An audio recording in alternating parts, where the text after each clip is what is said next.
But okay, a little bit more on UBI. So a few days ago, Andrew Yang did an interview with Pitchfork Economics, and I just saw this article on Business Insider, and it was kind of one part of it. There's a quote, and Andrew Yang said that if I had a choice between something like universal basic income and a higher minimum wage, I would choose universal basic income. But if I don't get basic universal income, then I'm all for raising the minimum wage. But I mean, of course, I'm sure they're talking like that, but I just wanted to point this out that we shouldn't fall for these, false dichotomies. That's exactly kind of the trap. And I'm not saying Andrew Yang falls for it here, but it's like, okay, do you want UBI or do you want this? Okay, so what? The minimum wage can never be raised because we have UBI. So these are just things to be mindful of and not to fall within these traps. And pretty much the person who is talking to, which seems to be very sympathetic to Andrew Yang, maybe people know him, Nick Hanauer, he says that he's exactly on the other side of that trade and he believes that raising minimum wage is more. However, I mean, if you take Andrew Yang's specific policy, which is $1,000 per month, I think I definitely side more with his UBI now, unless I don't know by how much you would have to raise the minimum wage for it to make that much of a difference. I mean, the $1,000 is interesting, right? Were you aware that it was 1,000 his proposal? Did you think it was less? No, I remember because they used to mock it during the campaign that he's basically saying he's going to give $1,000 for free. So a lot of that's why a lot of young people are supporting him and that type of thing. But to be honest, I just think when you talk about economy, you should start from a grander scale because I do see the contradiction. If you have, for example, UBI that is higher than minimum wage, then maybe some people won't do certain jobs. It's just, you need to really work out the detail from a grand scale, like set it up. Like, are we gonna provide a lot of free services, or are we gonna provide a lot of financial resources to the people? Like, you have to figure out, like, and then which way are we going to value working people more, or are we in a significant way, or are we going to value everybody the same and then put them to jobs? So I think, yeah, it's besides the fact that it's a false dichotomy, it's just such a narrow question that you can't really answer it. It doesn't Mm-hmm. mean anything. I don't know really. It depends on the situation, on the Yeah. whatever. But I mean, kudos to Andrew Yang. He's really brought up this UBI to the forefront. And before getting to this crappy opinion piece, what I like from a communication point is that he has associated himself with one idea, which is, I think, like one single issue, this kind of single focus issue really helps. You just have to be careful to have other smaller ones under it, which he does, so you just don't corner yourself, which again he does. But for people to remember you and associate you having one idea like that is really good, and especially since if they let him speak and if you finally listen to him, like I finally did, my apologies. You see that he has a lot of other ideas and he knows about all kinds of things and what to do. For instance, from New York, he's talking everything from nightlife to To more circumcision. to circumcision and everything else you can think of. But okay, Sam, I read this opinion piece. It was published in the Winnipeg Free Press. So that's a Winnipeg. Canadian, yeah, it's a Canadian newspaper, and it was written by Alexander Massot. So this person is a research By the way, associate. because I'm not familiar, is that a French? No, English. It's in No, just English. Yeah. so I thought it's a French family name or something. Oh, the person, Alexandre Yeah, Massot. yeah. Oh, I don't know. But this article was written in English. And I Mm. believe Winnipeg is an English-speaking Canadian city in the province of Manitoba, if I'm not mistaken. Okay, that I didn't write down, so I'm not 100% sure. But this Fair enough. person works for the is a research associate at the Frontier Center for Public Policy. So according to Wikipedia and the articles that they've sourced, they've been called climate deniers. One of Canada's prominent Oh, climate change scientists took them to court and got an apology from them and everything because they smeared his name, said his research was bullshit and all that. And I was looking at their How, other. how did you come into contact with them? Oh, I saw this piece that was written on April 7th, so just yesterday when I was looking a bit into basic universal income. And this person, Alexandre Massot, wrote that the headline is Basic Income has been tested and failed. The main issue with this article is that the person does not provide one shred of evidence that basic income has been tested. Tested is a serious word, and failed. But He doesn't absolutely mention any examples. I'll tell you the one example that they twist and that they mention. So it says that it's an idea that should be abandoned. Makes a brief reference to a Canadian program launched in March 2020 just to pay people who've lost their jobs, but there's nothing on any assessment, 1 year in, what that has led to. At least in the article, it doesn't mention anything. Again, they're right. The problem is that this system has been tested and failed to achieve its objectives.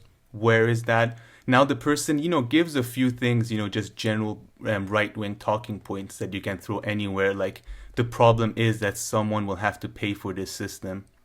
No shit. Everyone has to pay for everything. I don't know why that's new.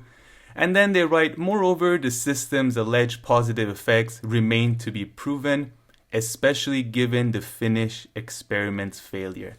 So what is this Finnish experiment failure? You would think that for maybe 10 years they introduced UBI and it didn't go well. No, it's a small study, 2,000 people got over 500 euros per month. They were all unemployed for 2 years. And one of the results that came out, and I mean, it's so unfair if you ask me to judge UBI in this way, is that it did not reduce unemployment that significantly more within this control group compared to the control group. So they're saying that the fact that these people received money, it did not change the unemployment rate within them compared to the control group that much, and So, that's why it's a failure. so unemployment rate between control group and the one that got the money, they both went down, No, they but didn't about change. I mean, they were similar. If no, no, but anything, it went up a they little bit what? in the experiment group. So what Employment, the sorry. changes were the same. In terms of unemployment and employment, yes. So, but any other terms they evaluated But the exactly, I mean, so then I was reading this DW article, which had an interview with the researcher, and he said that for me it was a success because on well-being indicators and people not being stressed out, it had major positive effects. So I will just, but then again, But what then do you again, you could argue, well, yeah, free money makes people happy, and that's not necessarily a positive thing. But No, I um, mean, people, I wonder, I wonder if it had any effects economically, or like, did they spend more? Did they save more? well, Sam, Did but the it thing is, it was only basically like drug? 2,000 people, right? Yeah. And they, based on their, I don't have that part on the, based on well-being and these kind of things, it scored positively. And in DW, they have two Yeah, but human stories. They include two human stories. Now these are anecdotal. I didn't want to base everything on it. One is one of the people who got this money. They were a writer, a journalist, and they managed to publish 2 books during this time. They said it just freed up their time a lot. okay, I'll you're link all to this right. Right. article, Yeah, and they fair enough. also make reference to another person who opened their own cafe. And All right. That interestingly, the researcher talked about the impact that it had. It really depended on who it was. On different groups of people, of course, it's gonna have a different impact. But my overall thing is, it's just such a bullshit way to use unemployment as one indicator of UBI, whether it increases or decreases unemployment. I mean, it clearly isn't a look. policies that just designed to affect employment and unemployment. Sure, if you want to reduce unemployment and increase employment, I'm sure there are 100 other policies. Maybe they'll have other issues, but they will affect that. So I just find I really take I really have problem with that, putting that as the benchmark for UBI. Well, the Canadian article sounds like a hit job, and Yeah, it's absolutely. awful and all that.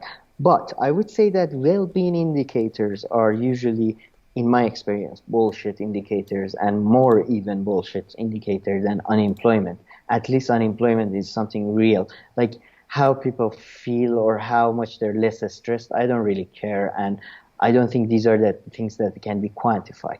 But what I'm interested in, for example, what percentage of the people that got this money compared to the other group, let's say, started their own initiative, like writing a book or starting a blog or something like that. Apologies for the mobile phone. Or how many people started their own businesses, and does that count as a reduction in unemployment or not? That type of thing.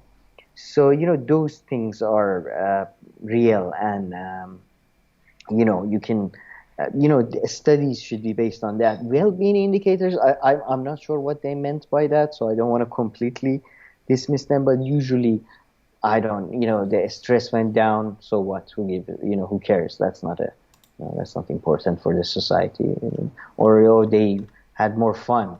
Of course they had more fun. They had more money, so what? Yeah, I mean, I semi agree with you, but I think there's still value in asking people, hey, do you feel more stressed this year than last year? Did you have more economic worries this year than last year? I think these are things that you can, you might not Look, reach economic worries. pinpoint answers, but you can, I think there are ways that you can still interpret these results. Sure, economic worries, again, you get to specifics, okay, but stressed or, how do you rate your life out of 10? How happy you are, that type of thing. I don't know. Happy index, I don't know. I'm very suspicious. And And I think yeah, there's still I some think, value to them. I mean, they're not complete bullshit. again, I think more concrete things. It's just that, like, okay, is that good that they're less stressed even though they're unemployed? I'm not sure. I mean, a little bit of a stress is good for you if you're unemployed. Maybe you need a bit of a stress to, Stress, yeah, push but you towards worries, and of finding course, a job. you need to get more into detail with that and what you mean exactly. Exactly. So, yeah, that's what, but I agree that the Canadian piece But was the unemployment thing is really a bullshit way. And the thing is, this person went with the bold headline that basic income has been tested and tested. failed. Yeah. So, I mean, that's really the one thing. And then it's just this one Finnish, the the Finnish experiment. I thought, like, Jesus Christ, what have they been doing for all these years? But yeah, There is an complete just island off hit of job. coast of Finland, and they Exactly. have been, yeah. No, it's a hit piece for The sure. But person, like, also wrote another issue as one is citizens' dependency on the government and the state. So just these typical talking points that you can say about anything. If you really want to make a real point, you need to justify them. But yeah, I mean, if Alexandre Massot would like to come on and school me and just tell me in all the ways that I'm wrong because I'm far from oh well, being from being a there, UBI expert whatsoever. I mean, there, there, there's yeah. this movie director, you Ball. I don't know how to pronounce his name. He's German. He makes awful movies, and he always invites his critics to a boxing match whenever they criticize his movie. So, No, all okay. I'm right. So not you saying call, boxing match. I'm saying on their terms. They come here and they tell me why basic income has been tested and failed and and fail. everything that I didn't understand and read properly in their article.